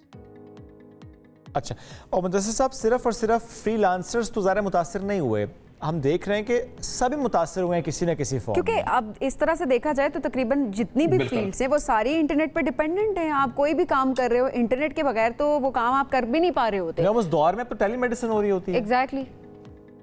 सर आप बिल्कुल बजा फरमा रहे हैं। मैं आपको इसके ऊपर छोटी सी एग्जांपल ये भी दे सकता हूँ कि वो फील्ड स्टाफ ऑपरेशन जो कि क्रिटिकल है, फॉर एग्जांपल वो डॉक्टर्स जो कि फील्ड के अंदर है, उनकी पेशेंट्स के साथ अगर कम्युनिकेशन हो रही है, उनको कोई प्रिस्क्रिप्शंस आ रही हैं या रिपोर्ट्स आ रही हैं और वो व्हाट्सएप पे ही कम्युनिकेट करते हैं, क्योंकि normally we need to understand 80% of the business even works in Pakistan over WhatsApp, ठीक है। सो अगर ये क्रिटिकल फील्ड के ऊपर जो लोग बैठे हुए हैं, अगर उनकी कम्युनिकेशन में इतने बड़े हर्डल्स आ रहे हैं, तो ये वो लॉसेस हैं जिसको मैं वही कह रहा हूँ कि आप इसकी मॉनेटरी वैल्यू में इसको जज नहीं कर सकते।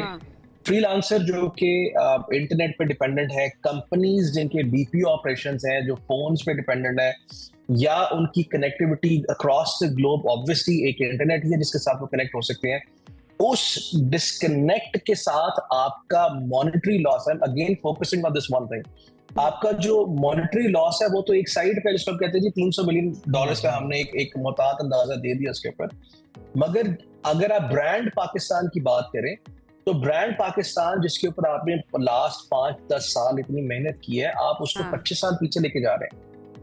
क्योंकि आप जब एक जूम कॉल के ऊपर अपने क्लाइंट के साथ बात करते हुए कहते हैं ना जी सॉरी मुझे आपकी आवाज नहीं आ रही है, एक्सक्यूज कर रहे हैं, हम इसको रीशेड्यूल कर लेते हैं, तो it creates a very negative impact. बहुत मुनासिब बात सर, जाहिर सी बात है लोग जाहिर सी बात है आप पे ट्रस्ट कैसे करेगा आपका इंटरनेशनल क्लाइंट कि यहाँ पर तो इंटरनेट कनेक्टिविटी के इश्यूज हैं, और जाहिर सी बात है आपको काम नहीं मिलेगा, रोजगार के मौके ऑलरेडी हमारे पास नहीं है, जब खुद हम तलाश कर रहे होते हैं तो इस तरह के मामला सामने आते हैं। अच्छा मुदस्सिर साहब, ऐसे में अब अगस्त का पूरा महीना तो हुकूमत की तरफ से कह दिया कि अगस्त के आखिर में ये मामला ठीक हो सकता है, और अभी 14-15 रोज बाकी हैं, तो क्या कोई मशवरा देना चाहेंगे फ्रीलांसर्स को, हमारे लोग जो डिपेंडेंट है इंटरनेट के ऊपर, वो क्या कर सकते हैं? क्योंकि हुकूमत ने तो बता दिया है जी अभी अगस्त के एंड तक मामला बेहतरी की तरफ जाएंगे, हल होंगे इंटरनेट के।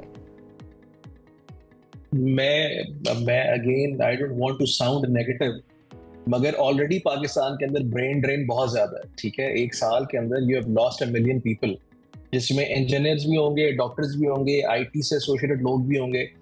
जब आप इतनी बड़ी क्रीम, इतने टॉप टियर के लोगों को लूज कर देते हैं ना, तो फिर आपके पास पीछे ट्रेनिंग के लिए भी लोग नहीं बचते, ठीक है। अगर अगले 15 दिन तक आपने यही किया तो अगेन हमारे पास इशू तो वही होगा। लोगों को नोमैड वीजास की ऑफर मिली हुई है, लोगों को इमिग्रेट करने के लिए टेक्नोलॉजी के अंदर इस टाइम पे सबसे ज्यादा फैसिलिटेशन प्रोवाइड की जा रही है, तो फिर लोगों की अगेन ब्रेन ड्रेन स्टार्ट होगा। ये तो एक चीज है।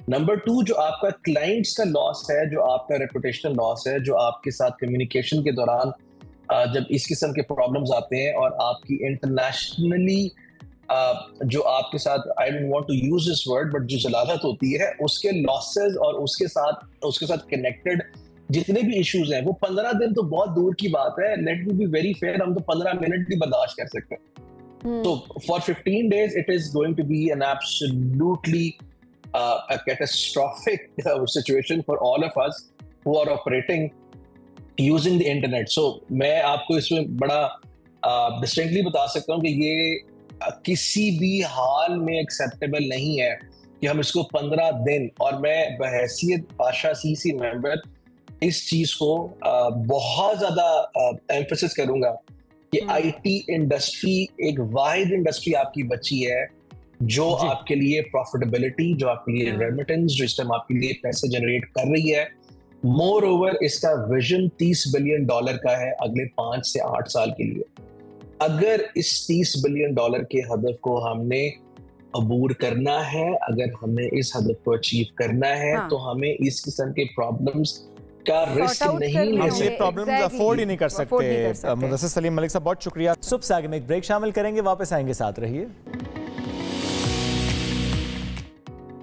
Welcome back after the break. कि आपका बच्चा 3 साल की उम्र में है और बोल नहीं रहा, और ऐसे बहुत इश्यूज हम फेस कर रहे होते हैं कि बच्चे अपने माइलस्टोन्स अचीव नहीं कर रहे होते। जैसे कि हम देखते हैं कि जिस फ्लो में बोलना चाहिए बच्चे उस फ्लो में नहीं बोल रहे होते हैं, बच्चे समटाइम्स हकला रहे होते हैं, और समटाइम्स हम कहते हैं वो तोतला बोल रहे हैं। और इसमें ज़रा हम ये भी बात करते हैं कि आप उससे कन्वर्सेशन कैसे कर रहे हैं, आप उससे बात कैसे करें, आप उसके लिए क्या करें। तो बच्चे के माइलस्टोन्स अचीव ना होने पर परेशान हो जाते हैं वालिदैन। स्पीच थेरेपिस्ट के हिसाब से अगर देखा वो कितनी इंपॉर्टेंट है, आज हम इस हवाले से बात करेंगे। और स्पीच थेरेपिस्ट हमें ज्वाइन कर चुके हैं आयशा जावेद भट्ट साहब। आयशा साहब बहुत शुक्रिया। आयशा साहब, जब हम बच्चों की बातें हैं तो जब पेरेंट्स आपके पास आते हैं अपने बच्चों के किसी भी इशू को लेकर, वो तोतलापन हो सकता है, हकलाना हो सकता है, अटक अटक कर बोलना हो सकता है, तो ज़रा कुछ क्वेश्चंस करते होंगे आप लोग उनसे, वो क्वेश्चंस क्या होते हैं? Depends on the problem statement, जिस स्टेटमेंट के साथ हमारे पास क्लाइंट्स आ रहे होते हैं। ठीक है, बाज़ दफ़ा अगर हमारे पास पेरेंट्स आते हैं बच्चों को लेके कि इनका बच्चा कम्युनिकेट नहीं करता या बातचीत में इतना ज़्यादा फ्लुएंट नहीं है, बात करने में अटकता है, ये तमाम सवाल हर एक डोमेन को अलग अलग टच करते हैं। Depending upon, let's say example लें हम अगर डिलेड स्पीच की, पेरेंट हमारे पास आए और इस कंसर्न से आए कि 3 साल का बच्चा और ये कम्युनिकेट नहीं करता सेंटेंसेस के अंदर, या ये बात नहीं करता या प्रेफर नहीं करता बात करने को, उसमें फिर हमारा सवाल जवाब का जो है ना वो तरीका स्टार्ट होता है स्टार्टिंग फ्रॉम द बर्थ के प्री नेटल हिस्ट्री क्या रही है, बच्चे की बर्थ से पहले क्या किसी किस्म की कॉम्प्लिकेशंस मदर को फेस हुई हैं, ड्यूरिंग जो है वो बर्थ कोई प्रॉब्लम्स तो कोई कॉम्प्लिकेशंस तो नहीं रिपोर्ट हुई हुई, after birth postnatal history को भी हम डॉक्यूमेंट करते हैं वहाँ पे। मूविंग फॉरवर्ड फिर बच्चे के डेली डेवलपमेंटल माइलस्टोन्स जो होते हैं, फिजिकल माइलस्टोन्स, उनके बारे में सवाल किया जाता है कि एज अप्रोप्रिएटली जो थे वो बच्चे बैठना स्टार्ट हो गए थे, वॉक करना स्टार्ट हो गए थे, वो हमें एक क्लियर पिक्चर देना स्टार्ट कर देता है उस चीज़ के बारे में। Coming towards the problem statement, फिर उनसे सवाल होता है इस हवाले से कि कम्युनिकेशन कैसा था बच्चे का। अच्छा साहब, आप बड़ा अच्छा इलेबोरेट भी करी थी कि किस तरह के क्वेश्चंस होते हैं जिनको आप डील कर रहे होते हैं, आप उसकी असेसमेंट किस तरह से कर रहे होते हैं, लेकिन क्या कभी ऐसा भी होता है कि जेनेटिक्स में भी होता है कि बाप अक्सर कह रहे होते हैं ना जी, बाप ने भी लेट बोलना शुरू किया था तो अब जाहिर है बच्चा भी लेट बोल रहा है, या बाप हकलाता था तो अब बच्चा भी हकला रहा है, या फिर माँ या फैमिली में और कोई हिस्ट्री होती है, तो क्या जीन्स जो होती है क्या वो भी इसमें एक फैक्टर है? जरूरी नहीं होता, लेकिन yes it is an important factor. ठीक है, इसके अंदर जेनेटिक फैक्टर बहुत स्ट्रॉन्ग होता है इन तमाम केसेस के अंदर। हेयरिंग का अगर हम बात करें, जेनेटिक फैक्टर बहुत स्ट्रॉन्ग है हेयरिंग इम्पेयरमेंट के ऊपर। अब अभी तक वर्ल्ड वाइड रिसर्च हमें बताती है कि 1.4 बिलियन बच्चे मुतासर हो चुके हैं हेयरिंग इम्पेयरमेंट में, और उसमें बहुत स्ट्रॉन्ग फैक्टर हेयरिंग का जेनेटिक्स के साथ है कज़न मैरिजेस में। ठीक है, तो it is a very strong thing, और बहुत दफ़ा ऐसा होता है अननोटिस भी हेयरिंग चली जाती है अगर कंडक्टिव लॉस में जाए। अदर देन दैट ऑटिज़म का भी जेनेटिक, नो डाउट इसके भी रिसर्च चल रही है, बट जेनेटिक फैक्टर उसमें बहुत ज़्यादा जो है ना वो प्रोमिनेंट हो रहा है, और उसी के ऊपर जो है ना वो रिसर्च ऑनगोइंग चल रही है ज़्यादातर। And in other cases as well, वहाँ पर भी ऐसा ही है कि genetic factor no doubt is one of the major factor जो करता है, और बहुत दफ़ा अगर ऐसा होता भी है तो उसमें इंटरवेंशन ज़रूर होती है। ऐसा नहीं होता कि समटाइम्स अगर पेरेंट 4 साल में बोले थे, 5 साल में बोले थे, और उसके बाद बच्चे भी खुद ब खुद अपनी तो कब घबराएं? अर्ली डायग्नोस की हम बात करते हैं ना, पेरेंट्स कब डॉक्टर से रुजू करें, क्या देखें तो रुजू करें? देखें, अगर बात करें starting from the first birthday, तो we usually ask the parent क्या पहली सालगिरह पे बच्चे के पास किस तरह कम्युनिकेशन के टर्म्स थे, वन वर्ड रिस्पॉन्स करता था वो या नहीं करता था। पेरेंट में स्पेसिफिकली मदर जो होती हैं वो सबसे बड़ी आइडेंटिफिकेशन के लिए असेसमेंट कर रही होती है वहाँ पे ऑलरेडी कि मेरा बच्चा बाकी बच्चों के साथ, बिकॉज कंपैरिजन बहुत ज़्यादा हम खुद भी बच्चों में देख रहे होते हैं, तो खुद ब खुद आइडेंटिफाई होने लग जाता है बाज़ दफ़ा कि बच्चा जो है ना वो बोल रहा है। अच्छा, एक बच्चा बात कर रहा है बाय फर्स्ट बर्थडे, जो क्राइटेरिया वो ये होता है कि बच्चे के पास जो है ना वो वर्ड्स होने चाहिए, सिंगल वर्ड्स। 50 to 80 के रेंज के अंदर जो है ना वो कैपेसिटी ना भी हो तो लगभग 1 वर्ड रिस्पॉन्स लाजमी होना चाहिए। बाय सेकंड बर्थडे बच्चे उन्हीं वर्ड्स को ज्वाइन करके फ्रेजेस बनाना स्टार्ट कर देते हैं। ठीक है, एंड बाय थर्ड बर्थडे बच्चे उन्हीं वर्ड्स को जोड़कर sentence formation and so on वो चलती जाती हैं चीज़ें। अब इसको आइडेंटिफाई कैसे करना है? देखें, जो अर्ली तशख़ीस होती है कि जब आपको पता चले कि बच्चा प्री स्पीच स्किल्स में थोड़ा कॉम्प्रोमाइज़ हो रहा है। अब प्री स्पीच स्किल्स क्या होती हैं कि मैं बात करूँ कि अगर 2.5 साल का बच्चा है और वो बिल्कुल बैठ के बात नहीं सुन रहा, सिटिंग स्पैन उसका थोड़ा सा फ्लक्चुएट कर रहा है, या वो आई कॉन्टैक्ट मेंटेन नहीं कर रहा, या वो नाम पर रिस्पॉन्ड नहीं कर रहा, one of the important factor, ठीक है। अदर देन दैट वो इमिटेट नहीं कर रहा, मैं उसको कोई चीज़ सिखाने की कोशिश कर रही हूँ but he is not catching up the thing, ठीक है। मैं आवाज़ दे रही हूँ, वो रिस्पॉन्ड नहीं कर रहा, वो सराउंडिंग के आइटम्स को या आवाज़ों को रिस्पॉन्ड नहीं कर रहा। तो ये तमाम चीज़ें आपको कहीं ना कहीं क्लिक करती हैं, और तो ये क्लिक करती है और ज़ाहिर है इस पे रिस्पॉन्ड करना ज़ाहिर है बहुत इंपॉर्टेंट है। अब ऐसे में ये भी होता है ना, घर के अंदर हम देख रहे होते हैं कि बच्चा जब टीवी देख रहा है तो वो किसी और ज़ुबान में देख रहा है, उसके अलावा स्कूल जा रहा है तो वो अंग्रेज़ी में बात कर रहा है, घर आ रहा है तो उर्दू में बात हो रहा है, ये और इलाकाई ज़ुबानें जो हमारी हैं उनमें बात की जा रही होती है। अब ये कितना अहम रोल प्ले करता है? देखें, इसमें बेसिकली 2 लैंग्वेजेस का पहला फैक्टर है, और दूसरा इसमें सवाल है कि स्क्रीन टाइम किस हिसाब से। लैंग्वेजेस वाला जो मामला है उसमें रिसर्चेस और हमें ये अभी तक सपोर्ट कर रही हैं कि मल्टी लैंग्वेज होने में कोई प्रॉब्लम नहीं होती। प्रॉब्लम वहाँ पर आती है उस लैंग्वेज का यूज़ ना करना आए, ठीक है। अप्रोप्रिएटली आप उसको इस्तेमाल नहीं कर रहे, वो चीज़ डेफिनेटली आपको इतना यूज़ नहीं करेगी। अगर हम इंडिविजुअल्स को भी देखें, मैं कोई लैंग्वेज लर्न करने लगी हूँ और मैं उसको सिर्फ एक हद तक लर्न कर रही हूँ, उसको इम्प्लीमेंट नहीं कर रही, मेरी प्रोफिशिएंसी उसमें थोड़ी सी हो सकती है कि मैं यूज़ नहीं कर पाऊंगी, लेकिन मैं लर्न कर रही हूँ साइड बाय साइड। ठीक है, यानी ये तो फ़ायदा देता है जब आप डिफरेंट लैंग्वेजेस में बच्चे कोई कंटेंट कंज्यूम भी कर रहे हैं, लेकिन ये बड़ा इंपॉर्टेंट है कि थोड़ा उसको यूटिलाइज भी कर रहे हों। अच्छा, ऐसे में क्या ये भी होता है कि जिस घर में एक बच्चा हो, अलग से रह रहे हों, जैसे हम देखते हैं कि आजकल पेरेंट्स हैं, अब एक बच्चा या 2 बच्चे अलग रह रहे हैं, जॉइंट फैमिली में नहीं रह रहे, तो वहाँ के बच्चे उन बच्चों से मुख्तलिफ होते हैं जहाँ जॉइंट फैमिली होती है, जहाँ कज़न्स होते हैं? यस, इट डज़ मैटर, और बहुत से केसेस हमारे पास ऐसे आते भी हैं। दोनों समटाइम्स इसमें केसेस भी वेरी कर रहे होते हैं। बाज़ दफ़ा ऐसा होता है कि दोनों पेरेंट्स वर्किंग होते हैं और बच्चों के पास ऐसा घर पे एक हाउस हेल्प ही होगी, इसके अलावा कोई उनके पास इंटरैक्टिव पीयर्स नहीं होते जिसके साथ वो बातचीत कर सकें। तो कंटेंट ये तो नहीं होगा कि लैंग्वेज उसमें रुकेगी, लेकिन लैंग्वेज काफ़ी हद तक उसका इस्तेमाल नहीं वो कर पाएंगे। इसमें फिर वही बात आ जाती है, 2-वे कम्युनिकेशन इज़ इम्पॉर्टेंट, और पीयर इंटरैक्शन जो होती है वो बच्चों की बहुत सी स्किल्स को डेवलपमेंट जो उनकी हो रही होती है ऑन गोइंग, उसमें हेल्प आउट कर रही होती है। उसमें आप देख लें, for example let's say if I talk about the play भी बच्चों का इमर्ज हो रहा होता है, और लैंग्वेज उसमें काफ़ी हद तक रोल प्ले कर रही होती है। अब वो प्ले कर रहा है एंड उसको प्ले इमर्ज नहीं हो पा रहा, वो साथ पैरेलल प्ले में नहीं जा पा रहा, वो नहीं देख रहा कि दूसरा बच्चा कैसे उस चीज़ को यूज़ कर रहा है, वो नहीं देख पा रहा कि दूसरा बच्चा कैसे एक स्पेसिफिक रिक्वेस्ट कर रहा है अपनी मदर से चीज़ लेने के लिए। हमने भी देखा होगा, अपनी लैंग्वेज इसी तरह से हमने लर्न की है कि हमने अपनी सराउंडिंग से पहले इन्फॉर्मेशन ली है, फिर हमने देखा इसको यूज़ कैसा हो रहा है, फिर we try to implement it. But जब बच्चों के पास एक लिमिटेड इन्वायरमेंट होता है तो उसमें हम स्पीच डिले से ज़्यादा हम यही कहते हैं कि आप थोड़ा सा बच्चे को जो है ना ऐसे इन्वायरमेंट में बिठाएं, बच्चे के साथ इंटरैक्ट करवाएं, बच्चों के साथ इसको इंटरैक्ट करवाएं, ताकि थोड़ा सा वो जो है ना वो हो। आयशा साहिबा, बहुत शुक्रिया साथ मौजूद थी, हमसे गुफ्तगू कर रही थी। और जब बात हम बच्चों की करें तो बहुत इंपॉर्टेंट है कि आप उनके माइलस्टोन्स पर नज़र रखें, और ये बहुत अहम होता है कि अगर कोई भी आपको परेशानी नज़र आए तो डॉक्टर से रुजू करें, ज़रूर डिस्कस करें, ताकि अर्ली इंटरवेंशन की तरफ आप लोग लेकर जा सकें। और ऐसा मत करें कि इर्द गिर्द फलाने से पूछ लिया, खुद सेल्फ मेडिकेशन, या फिर उसको इतना डिले करते जाएं कि जाहिर है फिर उसके बाद थेरेपी जो है वो मुश्किल हो जाए, बहुत ज़्यादा मुश्किल हो जाती है। नाज़रीन, इसी के साथ आज के प्रोग्राम से हमें दीजिए इजाज़त, दोबारा मुलाकात मंडे को करेंगे। अल्लाह हाफ़िज़।